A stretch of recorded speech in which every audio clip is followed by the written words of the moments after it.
It was a quiet night in Makola, Ghana. Efua was heading to the kitchen for water when she passed by the study. The door was slightly open, and she heard soft laughter. Curious, she paused. Inside, her husband Kwame and her own sister Afia were whispering and laughing together. What she heard next made her blood freeze. "She's too soft. By next week it'll be ours," Kwame said, chuckling. Afia giggled in agreement. They were talking about her, plotting to remove her as CEO of the family business she had worked so hard to build. Efua felt her chest tighten, her heart pounding louder than their whispers. The people she loved and trusted the most were planning to betray her. But she didn't make a sound. She didn't cry or burst in. Instead, she slowly reached for her phone and quietly pressed record. Every word they said she captured. Her hands were shaking, but her face stayed calm. She stood there for a few more seconds, just enough to make sure she had the proof. Then she turned around and walked away, her mind racing. That night, something inside Efua changed. The pain didn't break her. It built her. She knew she couldn't trust them anymore, but she also knew one thing for sure. She wasn't going to let them win. They thought she was soft, but they were about to find out how strong she really was. The whisper they shared that night had just awakened a storm. The next morning, Efua opened her eyes slowly. The memory of the night before was still fresh. Her husband and her own sister laughing together, planning to take her place in the business she built from nothing. But instead of crying or shouting, she stayed calm. Her face showed no pain, no anger, just silence. A strong, quiet silence. She got up, tied her wrapper, and went to the kitchen. Like every other morning, she made breakfast. The sound of eggs sizzling and bread toasting filled the house. When Kwame walked in yawning, she looked at him with the same gentle smile she had always given. She kissed his cheek and placed his food in front of him. He smiled, thinking nothing had changed. But everything had.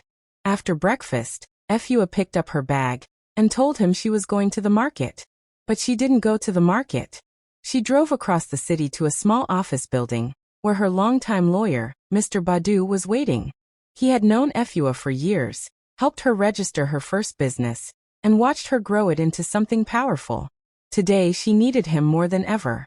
She told him everything, then played the recording. He listened in shock. Without wasting time, they got to work. Together, they locked in all her legal rights. Her name, her shares, the business trademarks, the bank accounts. Everything was secured in her name alone. The paperwork was strong, quiet, unstoppable.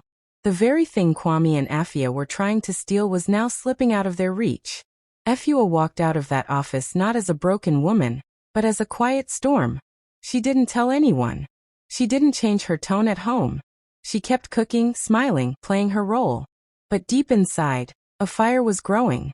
Her silence was no longer soft. It was sharp. And her smile? It was no longer warm. It was a mask.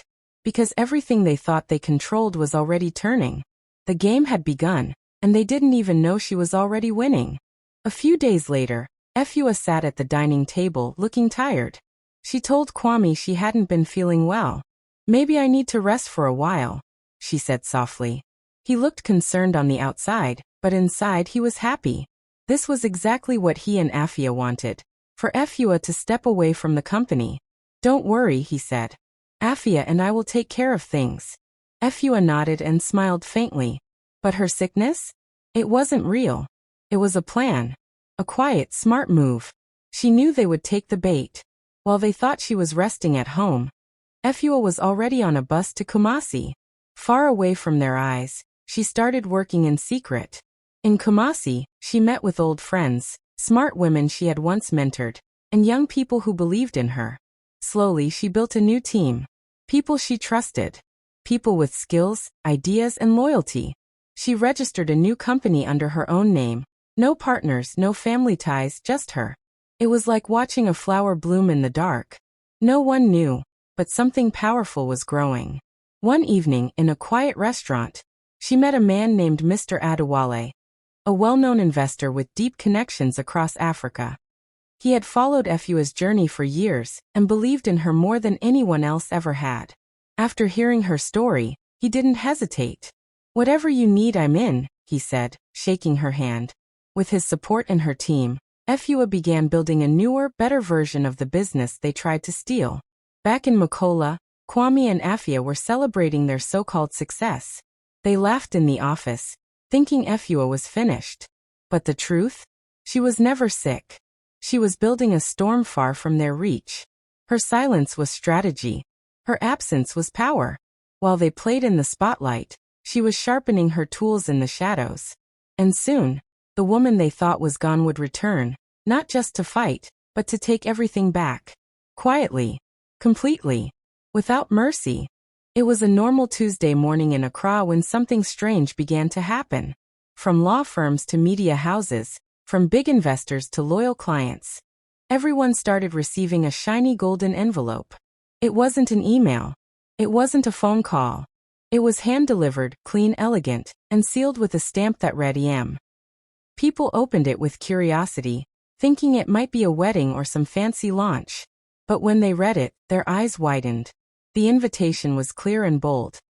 You are warmly invited to the Legacy Unveiling, hosted by Efua Mensa. The venue? The grandest hotel in the city. The date? The exact same day Kwame and Afia had announced their company takeover party. Phones began to ring. People started whispering. Didn't Efua step down? Isn't Kwame the new CEO? What is she unveiling?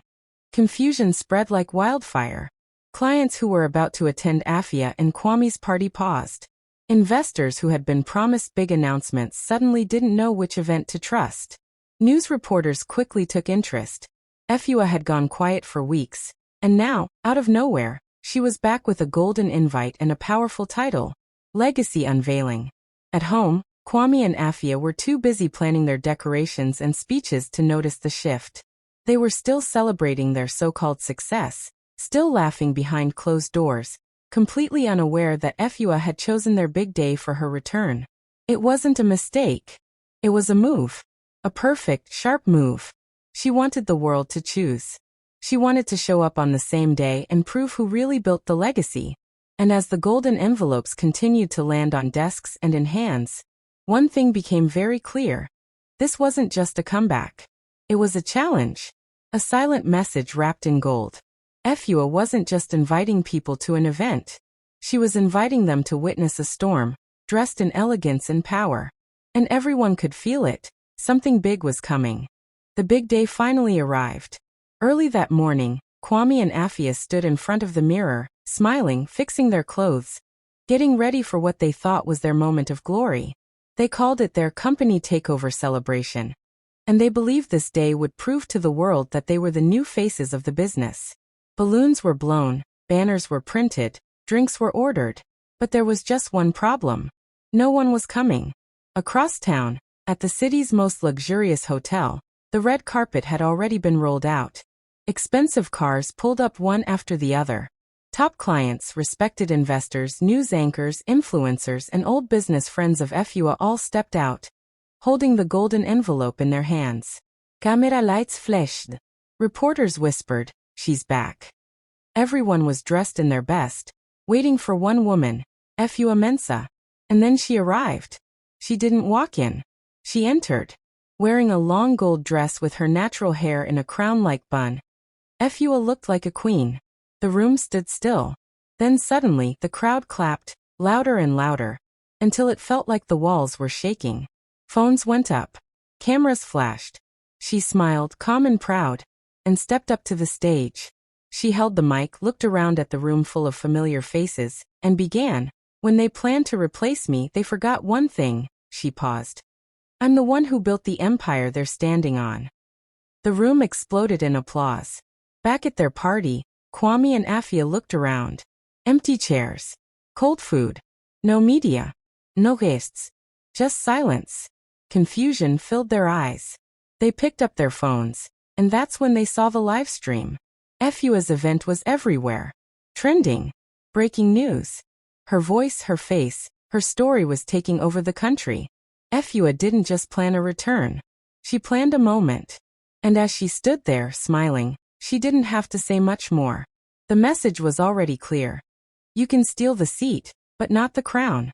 As the crowd settled in their seats, waiting for what Efua would say next, the lights dimmed. A large screen behind her lit up. The room went quiet. Efua stood calmly, holding the microphone with both hands. Then she said just one line. "It's time you heard what I heard." Suddenly, a voice recording began to play. It was crystal clear, Kwame's voice, followed by Afia's. Laughter. Then the words. "She's too soft, by next week it'll be ours." The room froze. People looked at each other in shock. Murmurs filled the air. Some guests gasped. Some put their hands over their mouths. Then came another clip, Afia saying, "She has no idea what's coming." Another one, Kwame talking about how they would split the company. Clip after clip. Efua played every piece of betrayal they had whispered behind her back. Every lie.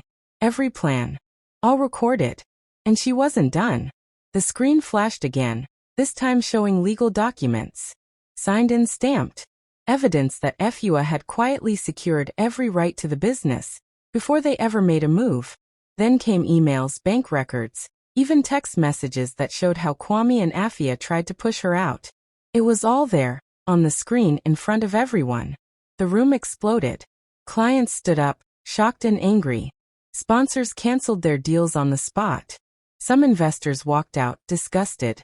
Reporters ran to their phones, recording everything. This wasn't just a business event. It had become a courtroom, a breaking news moment. And just then, as everything unfolded, the doors opened. Kwame and Afia walked in, smiling, until they saw the screen. Their smiles dropped. Their faces turned pale. They tried to speak, but no one was listening. The damage was done. Efua didn't raise her voice. She didn't yell. She just looked at them from the stage and said, "You betrayed the wrong woman." And with that, the whole room stood and clapped, not for the fall of the traitors, but for the quiet power of the woman who refused to be broken. The day after the unveiling event, the entire country was buzzing. Newspapers, radio shows, online blogs, and TV channels were all saying the same thing. Sister and husband tried to steal business. Woman outsmarts them all. Efua's story was everywhere. Her name trended across Ghana. People called her a queen, a genius, a silent lioness. But as the world celebrated her, everything began to fall apart for Kwame and Afia. That same week, a lawsuit landed on Kwame's desk. Efua had taken legal action for corporate theft, breach of trust, and attempted fraud. His smile from earlier was long gone. The court ordered an investigation. Bank accounts were frozen. Phones were seized. His name was dragged through the mud, not just by the law, but by the very people he once tried to impress. Sponsors pulled out. Clients demandaient d'en serre. No one wanted to do business with a thief. Afia faced her own storm. Emails exposed her lies. Voice notes proved her betrayal. In just days, her name was blacklisted across the business world. No company would touch her. Doors that once opened with a smile were now locked shut. She tried to explain, to play the victim, but no one listened. Her reputation was gone. Finished.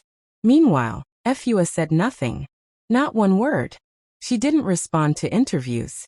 She didn't post online. She didn't even look in their direction. Instead, she walked calmly out of the event hall, head held high. As cameras followed her every step, people reached out to shake her hand. Journalists chased after her. But she just kept walking. She didn't need to scream. She didn't need revenge. The truth had done the job for her. And as she stepped into her car, one thing became clear. She had not only taken back her power, she had destroyed the lies without lifting a finger. The ones who tried to break her were now broken. And the woman they once called too soft? She had just written one of the boldest business comebacks in the country's history. After everything, Efua didn't sit back and relax. She didn't waste time celebrating. Instead, she started building again, but this time it was all on her own terms. She gave the company a new name, Efua Legacy Group. No more shared ownership. No more snakes in the background. This was her vision, her leadership, her legacy. And she was ready to make it even bigger than before. She didn't just rebuild the business. She built a movement. She opened new branches in Accra, Kumasi, and Tamale, hiring smart, passionate young women from across Ghana. Some of them had never even worked in offices before. Some were from small towns with big dreams. Efua trained them, mentored them, and gave them a chance to shine. To her, this wasn't just business, it was personal. She knew what it felt like to be underestimated, and she made sure no woman in her team ever felt that way. But she went further. She set up a scholarship fund to help girls go to school, especially those from poor families. Every year, dozens of girls received full support, books, fees, and uniforms, all thanks to Efua. Her face was now on billboards, not for fame, but to inspire. Her story was taught in classrooms. Her quotes were shared in offices. She had become a symbol of quiet strength and bold strategy. People started keeping the golden invite from her legacy unveiling as a reminder. It wasn't just a card anymore. It became a symbol. A reminder that you don't always have to shout to fight back. Sometimes, power is in silence, planning, and making your move at the perfect moment. Efua never looked back. She didn't speak about Kwame or Afia again. She didn't need to. Her success did all the talking. Her company flourished, her team grew, and her name became bigger than ever. Not because she won through anger, but because she rose with grace and rebuilt with purpose. Months had passed. Efua's life was shining brighter than ever. Her company, Efua Legacy Group, was booming. Her face was on TV, her story was shared in classrooms, and her name was spoken with respect across the country. But far away from the spotlight, one man was drowning in silence, Kwame. He had lost everything. No job. No home. No friends. People crossed the street when they saw him. No one wanted to be associated with a man who betrayed the very woman who built his success. And Afia? She had disappeared. Not even Kwame knew where she was. The partnership built on lies had crumbled like dry bread. One hot afternoon, Efua sat in her living room, drinking tea and reading through letters from young girls her foundation had helped. The gate bell rang. Her house helped peek through the window, then turned to her slowly. "Madam, it's Kwame." Efua stood up quietly. She walked outside alone and opened the gate with her own hands. And there he was, dusty, tired, eyes full of regret. The same man who laughed behind her back now stood on his knees, begging with both hands joined. He tried to talk, but his voice cracked with guilt. "Please.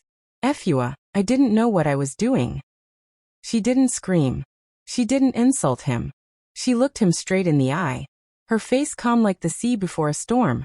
And then in the softest voice she said, "The seat you tried to steal. I built it from scratch. Now you can't even afford to sit near it." Kwame broke down. But Efua didn't stay to watch. She turned, walked back into her house, and closed the gate behind her. She didn't need revenge. She already had something more powerful. Peace, success, and a name that could never be stolen again. The lights in the TV studio were bright, but Efua sat calmly, dressed in elegant Kent with her usual quiet strength. It had been months since the world watched her rise, but now, she was back in the spotlight, not as a victim, but as a symbol of power, strategy, and grace. The anchor looked at her with admiration and asked the question everyone had been dying to know. "Efua, what gave you the courage to fight back?" Efua didn't rush her answer. She paused, gave a soft smile and said, "I didn't fight. I invited the world to see the truth." The studio went silent. That one sentence said everything. She didn't scream, she didn't threaten, and she didn't seek revenge. She simply let the truth speak louder than lies. That was her strength. People watching at home were moved. They saw not just a woman who was betrayed, but a woman who rose above it. She didn't just win back her company. She built something even bigger. She gave jobs. She gave hope. She turned pain into purpose. The story of Efua wasn't just about business. It became a lesson for everyone, men, women, young girls in villages, and even leaders in boardrooms. That you don't always need to shout to be powerful. That silence, strategy, and self-respect can shake the world. Efua didn't just survive betrayal. She turned it into her biggest breakthrough. And the ending? She rewrote it with her own hands. On her own terms.